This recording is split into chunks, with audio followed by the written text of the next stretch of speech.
Assalamualaikum, kita lanjutkan untuk pembahasan soal nomor 18. Kita masuk ke biologi ya, anak-anak semuanya. Yang pertama di sini adalah soal tentang klasifikasi makhluk hidup serta ciri-ciri makhluk hidup di SKL-nya. Di sini ditanyakan adalah kelompok hewan yang memiliki kekerabatan paling dekat. Nah, kita lihat terlebih dahulu. Di sini nomor 1 ini merupakan kepiting ya. Kepiting merupakan golongan dari, ini semua jenisnya dari nomor 1 sampai 4 ini adalah golongan arthropoda. Sorry, tak kasih keterangan dulu. Arthropoda. Arthropoda adalah hewan yang kakinya berbuku-buku. Kaki berbuku-buku, tubuh bersegmen-segmen. Maksudnya gimana? Punya bagian-bagian tertentu kakinya. Misalkan ada bagian-bagian seperti patah rakitan gitu loh, patah-patah. Nah, begini. Nah, kalau kita lihat di sini kepiting itu golongan krustasea, arthropoda krustasea, di mana dia memiliki 5 pasang. Jadi saya akan tuliskan pasang kakinya di bawahnya di sini, 5 pasang kaki atau 10 jumlahnya. Kalau kalajengking di sini, kalajengking itu dia sama ya, jadi tapi dia lebih ke arah golongan arachnoida. Dia, nah arachnoida atau golongan laba-labaan di sini. Kalau yang di sini udang itu juga termasuk golongan krustasea. Oke, terus di sini lipan itu golongan mryapoda, kakinya lebih dari 10 di sini. Nah, di sini arachnoida dan mryapoda ini yang paling berbeda, jadi yang paling tepat adalah yang nomor 1 dan 3 di sini ya, golongan krustasea. Oke, lanjut untuk yang bawahnya. Di sini di suatu sawah dekat pemukiman memiliki komponen, jadi ini tentang jaring-jaring makanan. Apabila petani membasmi hama tikus yang menyerang sawahnya, jadi ibaratnya kayak si tikusnya itu dimusnahkan gitu ya. Burung pipit dan burung gereja dijaring dan dijadikan sumber makanan, kurang gawean. Jadi burung pipit dan burung gereja itu juga berkurang jumlahnya secara signifikan gitu ya. Kemungkinan yang akan terjadi dalam ekosistem tersebut adalah, oke, kita akan analisis. Di sini yang berkurang jumlahnya adalah si tikus, burung pipit dan burung gereja. Oke, ada 3 ya. Oke, baik, kita cek satu-satu. Populasi jangkrik dan ular meningkat, sedangkan populasi elang akan menurun.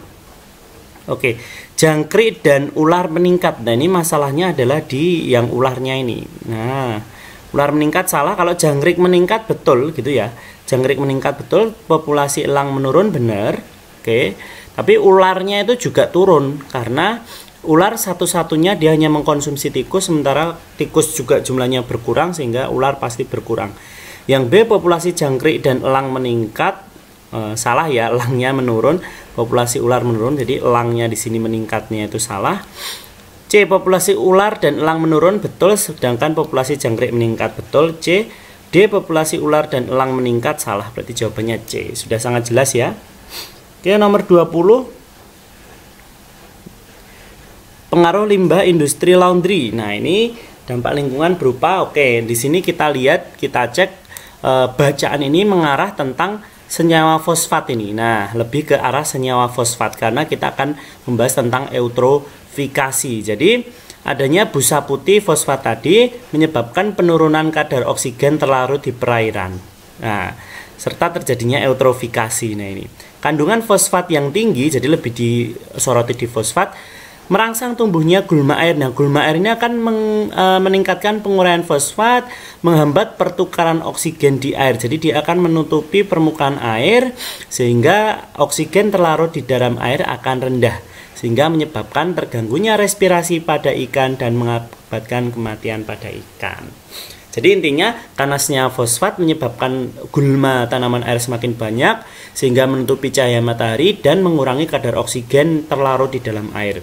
Berdasarkan kasus tersebut, limbah laundry memberikan dampak lingkungan. Oke, ini salah ya, yang A ya, tinggi bagus. Nah, itu salah. Untuk pertumbuhan gulma oke, tapi ikannya enggak gitu. Eutrofikasi yang menyebabkan kadar oksigen telat menurun sehingga ikan dan biota dalam air mati. Oke. Bisa jadi juga. Oke. C. Busa deterjen melimpah di permukaan perairan sehingga kadar oksigen menurun disebabkan adanya eutrofikasi. Bisa jadi. Oke, nomor 20 ya. Terus nomor D, peningkatan glumaran menyebabkan peningkatan salah. Oke, bukan peningkatan suplai oksigen. Berarti antara B dan C, coba kita lihat. Di sini eutrofikasi yang menyebabkan kadar oksigen turun, yang C busa deterjen melimpah di permukaan perairan sehingga salah ya. Jadi eutrofikasi itu disebabkan oleh busa deterjen ini, bukan eutrofikasi menyebabkan busa deterjen melimpah. Yang menutupi itu bukan deterjennya gitu. Jadi jawabannya adalah 20 yang B, BP.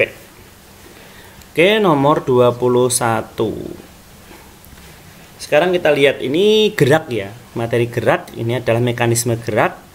Gerakan lengan penari yang lemah gemulai melibatkan kerja otot untuk menggerakkan tulang pada persendiannya. Otot dan sendi yang bekerja pada lengan saat terjadi gerakan tersebut adalah, oke ini masih muda ya anak-anak di sini. Pada saat gerakan lurus.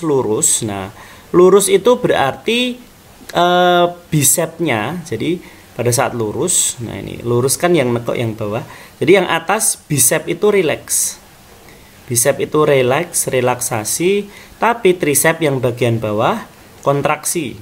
Nah, tricep berkontraksi.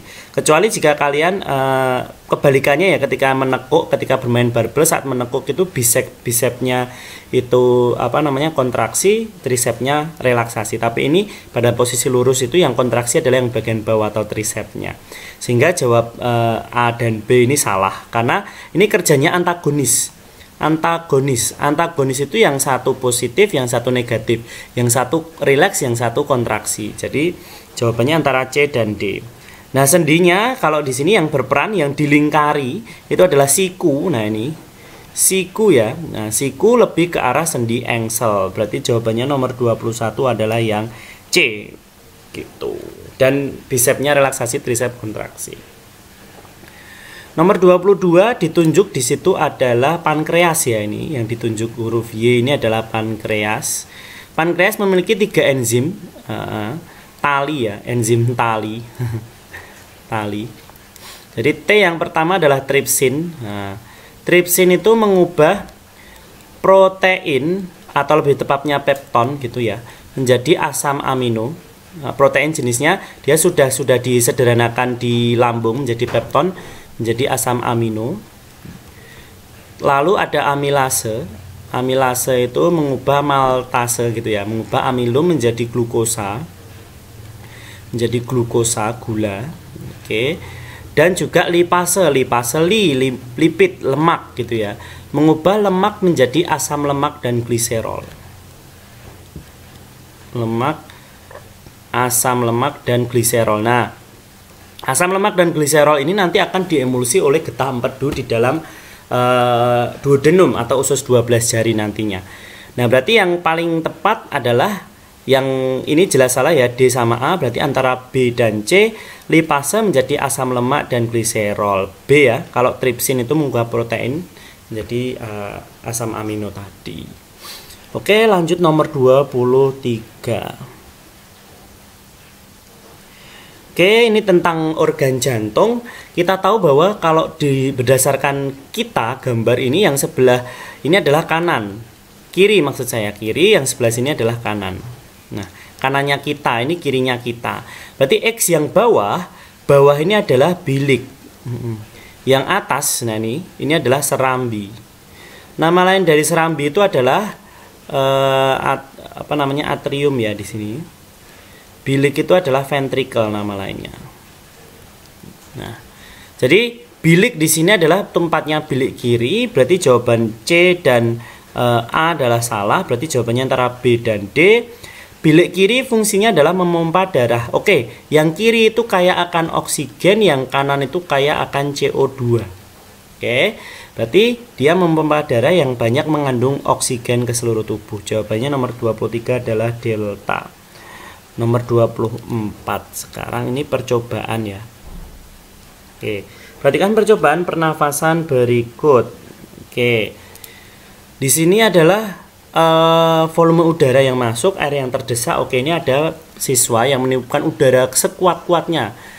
Bernafas dulu. Terus pada percobaan 2 dia sekuat-kuatnya, bus, menyebul sekuat-kuatnya. Nah, nomor 1 ini adalah udara volume tidal, volume napas biasa, pernapasan biasa atau disebut dengan tidal. Nah, atau nama lainnya tidal. Terus yang kedua ini saat dihembuskan sekuat-kuatnya. Saat dihembuskan sekuat-kuatnya adalah udara kapasitas udara suplementer ya. Suplementer atau cadangan ekspirasi. Oke. Jadi di sini adalah nomor 1 dan 2. Pernyataan yang benar adalah 1 menunjukkan udara tidal, 2 residu salah. Udara residu itu adalah udara yang tersisa tidak bisa diubah. Residu itu kurang lebih 1000 mili, dia yang menetap di paru-paru tidak bisa diubah. Menetap di paru dan dia memang seperti itu, sisa cadangan gitu. 2 menunjukkan udara komplementer, harusnya suplementer ya. C, udara residu ditunjukkan percobaan 1 salah. D, percobaan 1 menunjukkan udara komplementer, 2 udara tidal salah, kebalik. Kok di sini kok jawabannya tuh B, tapi kok komplementer ya? Rata-ratanya memang 1520. Ya coba nanti setahu saya kalau dihembuskan sekuat-kuatnya itu berarti cadangan ekspirasi. Nah, cadangan ekspirasi itu merupakan udara suplementer setahu saya. Jadi memang jawabannya B, cuman saya ragu dengan komplementernya. Itu setahu saya dia suplementer. Kalau komplementer itu berarti dia udara yang saat menghirup sekuat-kuatnya. Jadi masih apa ya istilahnya? Dari luar ke dalam gitu, itu komplementer. Kalau suplementer setahu saya dia menghembuskan sekuat-kuatnya. Oke. Nomor 25 di sini adalah hasil tes pada penderita kelainan ginjal ya di sini. Oke. Pada kelainan di sini ada hasil tes ya, normal dan hasil tesnya. Kita lihat HB-nya. HB itu menunjukkan adanya darah, sel darah merah. Hemoglobin ya, sel darah merah, dia normal. Oke, normal karena kondisinya 11. Proteinnya, nah ini ada protein, proteinnya berarti dia abnormal di sini karena harusnya negatif, tapi di sini ada 2. Glukosanya normal, HIV-nya normal, pH-nya juga normal karena di antara 4 sampai ini. Berarti ini mengandung adanya protein. Nah, adanya protein itu disebut albuminuria. Nah, albuminuria itu berarti gagalnya di proses filtrasinya. Nah, di filtrasi itu ditunjukkan oleh nomor 3. Jadi di sini adalah oleh glomerulus. Jawabannya C.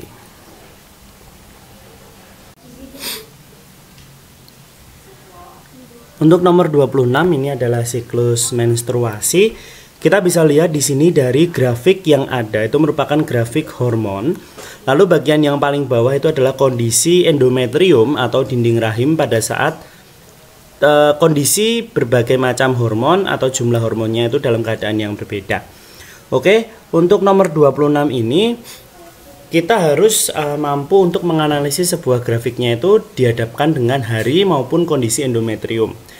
Nah, apabila Yuni mengalami menstruasi hari pertama pada tanggal 5 Februari 2022, dia memprediksi keadaan menstruasi selanjutnya atau ovulasi atau pada saat dia terjadi penurunan hormon tertentu, kita harus lihat di situ. Kita cocokkan satu-satu jawabannya. Jadi di PPSPD ini banyak soal yang mencocokkan jawaban satu-satu, tidak masalah. Oke. Yang A coba kita lihat. Menstruasi berikutnya terjadi pada tanggal 10 Maret. Ini menstruasi pertama, ini kurang lebih pada tanggal 5 Februari ya. Berarti kalau kurang lebih di sini pada bacaan pertama rata-rata itu 28 hari. Paling cepat itu siklus pendek itu 24 hari. Itu kalau pendek. Kalau siklus panjang itu kurang lebih 35 hari bisa sampai 35 hari kalau panjang. Nah, berarti kalau misalkan kita lihat di sini 5 Februari pada tanggal selanjutnya harusnya untuk keadaan yang normal berarti harus kurang dari tanggal 10 Maret ya. Kurang dari tanggal maksudnya kurang dari tanggal 5 Maret.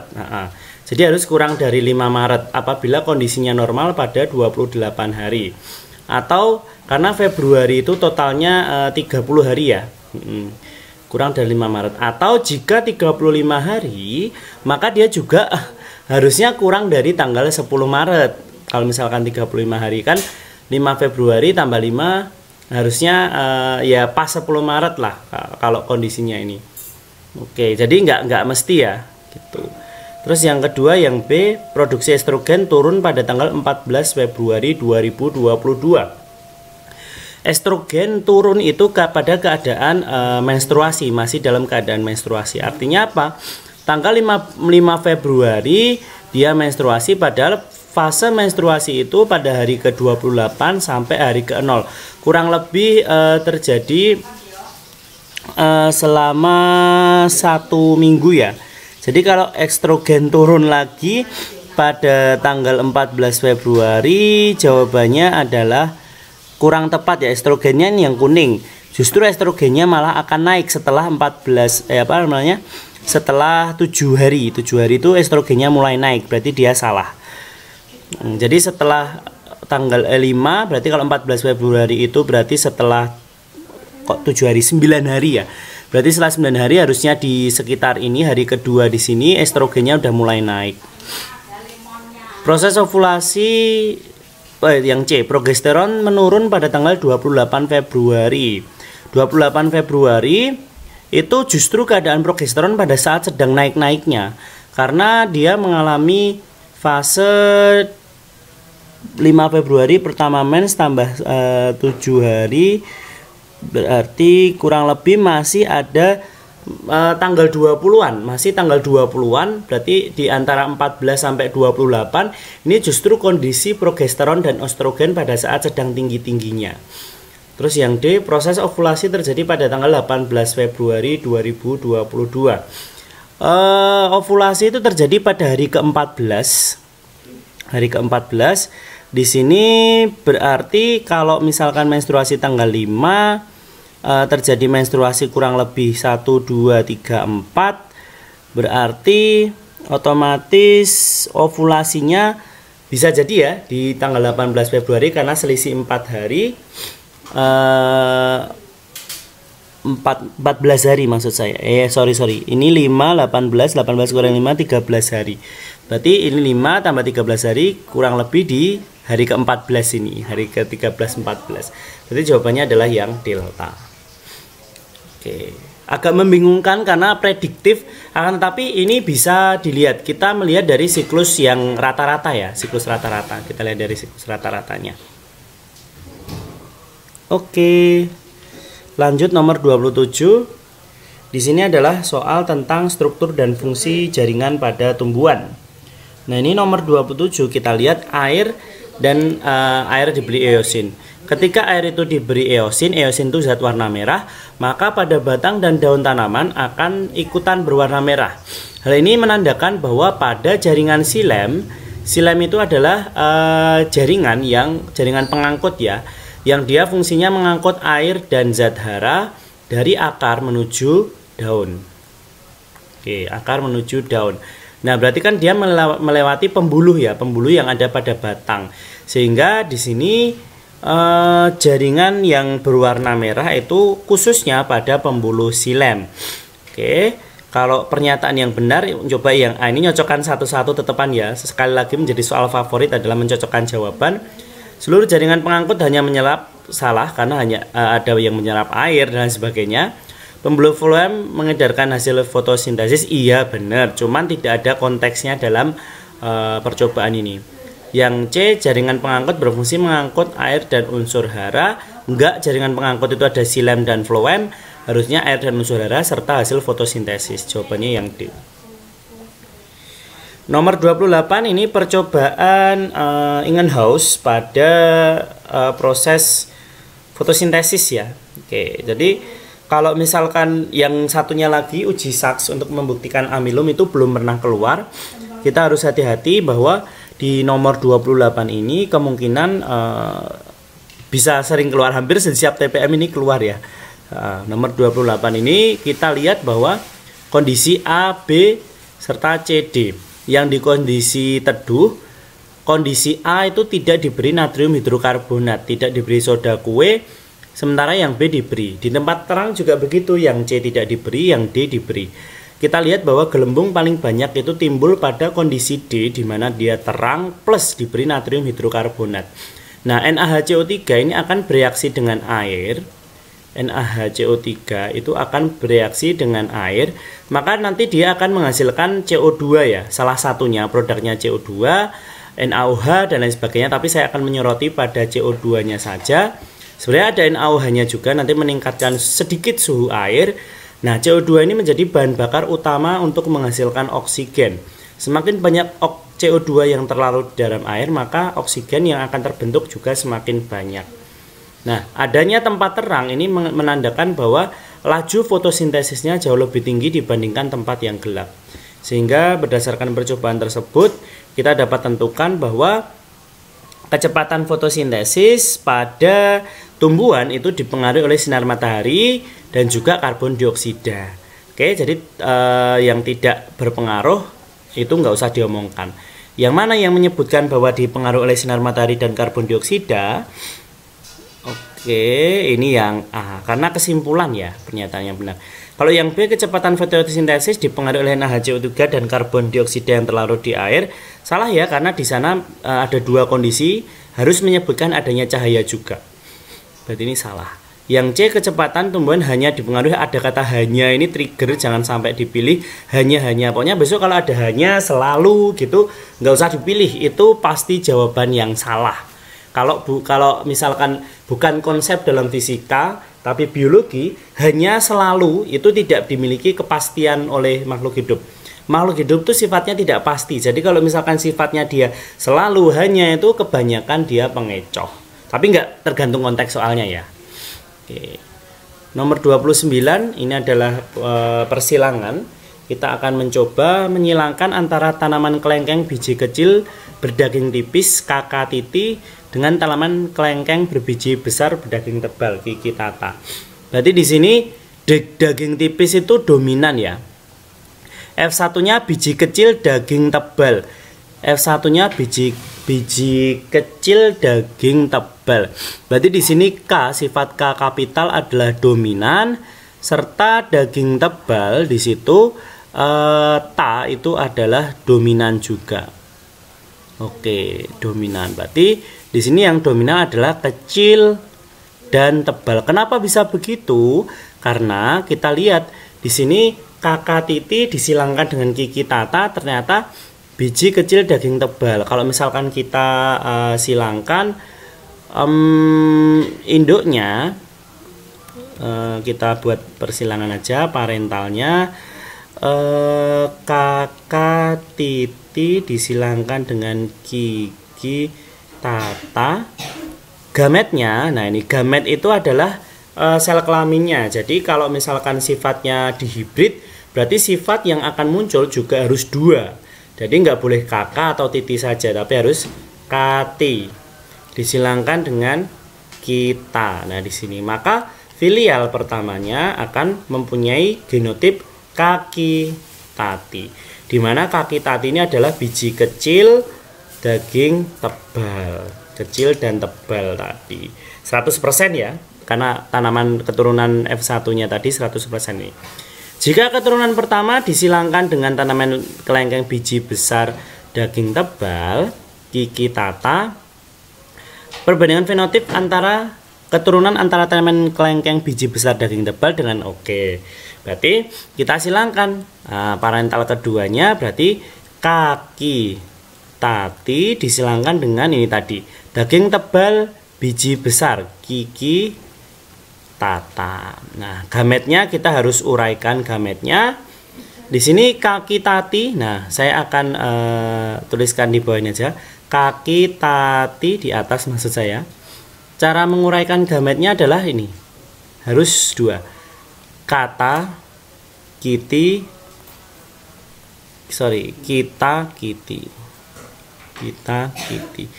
Jadi gametnya ada 4 ya, Nah, yang di ini ada 4. Jadi kata, kati, kita, kiti. Kalau yang sebelah kanan ini gametnya cuma ada 1, kita doang. Nah, maka hasil keturunannya coba kita lihat. Hasil keturunannya berarti F1-nya adalah, nah ini kita silangkan satu-satu anak-anak. Nah, kita silangkan satu-satu. Berarti kaki tata. Terus kaki tati. Terus saya turunkan. Ini harus diturunkan terus biar cukup. Terus ini ada kiki tata sama kiki tati. Nah, di sini yang ditanya adalah perbandingan fenotip keturunan antara tanaman kelengkeng biji besar daging tebal. Besar tebal banding kecil tebal. Kecil tebal. Di sini besar itu genotipnya adalah justru malah yang ki ya. Ki itu besar, tebal itu yang ta. Berarti ini ki dan ta, asalkan syaratnya sudah ada 2 ini maka dia akan memenuhi. Banding kecil tadi dominan, berarti nek besar berarti kiki ya. Kiki ta. Nah, ini yang satunya bebas syaratnya. Kalau kecil tebal satu saja K ini sudah muncul. Tebal di sini adalah ta. Nah, ini berarti kita lihat hasil anaknya. Yang kikita, nah ini ada 2 ya, ada 2 ini. Berarti yang besar tebal ada 2 banding yang kecil tebal ada 2. Berarti sama aja 1 banding 1. Jawabannya adalah yang A. Begitu ya anak-anak semuanya. Mudah bukan? Untuk nomor 29. Sekarang terakhir nomor 30. Nah, perhatikan gambar produk bioteknologi konvensional berikut. Yang sebelah kiri ini adalah gambar produk tape singkong. Nah, yang sebelah kanan ini adalah produk tape ketan. Nah, keduanya sama-sama menggunakan yeast ya. Yeast atau kapang atau jamur mikroskopis Saccharomyces cerevisiae. Nah, ini jamur Saccharomyces cerevisiae itu berbeda dengan Rhizopus oryzae. Rhizopus oryzae ini digunakan untuk membuat tempe. Jadi yang A sama yang C dia salah. Berarti jawaban yang paling tepat adalah antara B dan D. Sekarang kita lihat prinsip kerjanya. Jamur Saccharomyces cerevisiae itu mengubah amilo menjadi glukosa dan alkohol, betul, karena Saccharomyces cerevisiae ini juga digunakan dalam pembuatan alkohol. Yang D, jamur Saccharomyces cerevisiae merubah senyawa organik kompleks menjadi sederhana. Ini ya iya, cuman yang terkait dengan gambar itu kita harus mengaitkan dengan gambar ya ini. Berarti jawaban yang paling tepat adalah B. Ya memang benar organik kompleks menjadi sederhana. Tapi konteks kita lihat konteksnya adalah pada saat bioteknologi sederhana pembuatan tape. Jadi kalau kompleks menjadi sederhana, pertanyaannya adalah terkait pembuatan. Jadi tidak secara umum ya. Bahkan secara kompleks senyawa organik menjadi sederhana sebenarnya bukan menjadi organik sederhana. Justru ada beberapa yang menjadi anorganik kayak gitu. Jadi kayak misalkan senyawa kayak oksigen misalkan, katakanlah oksigen atau mungkin CO2, tapi itu beberapa misal CO2 gitu ya dihasilkan, itu juga bukan senyawa organik.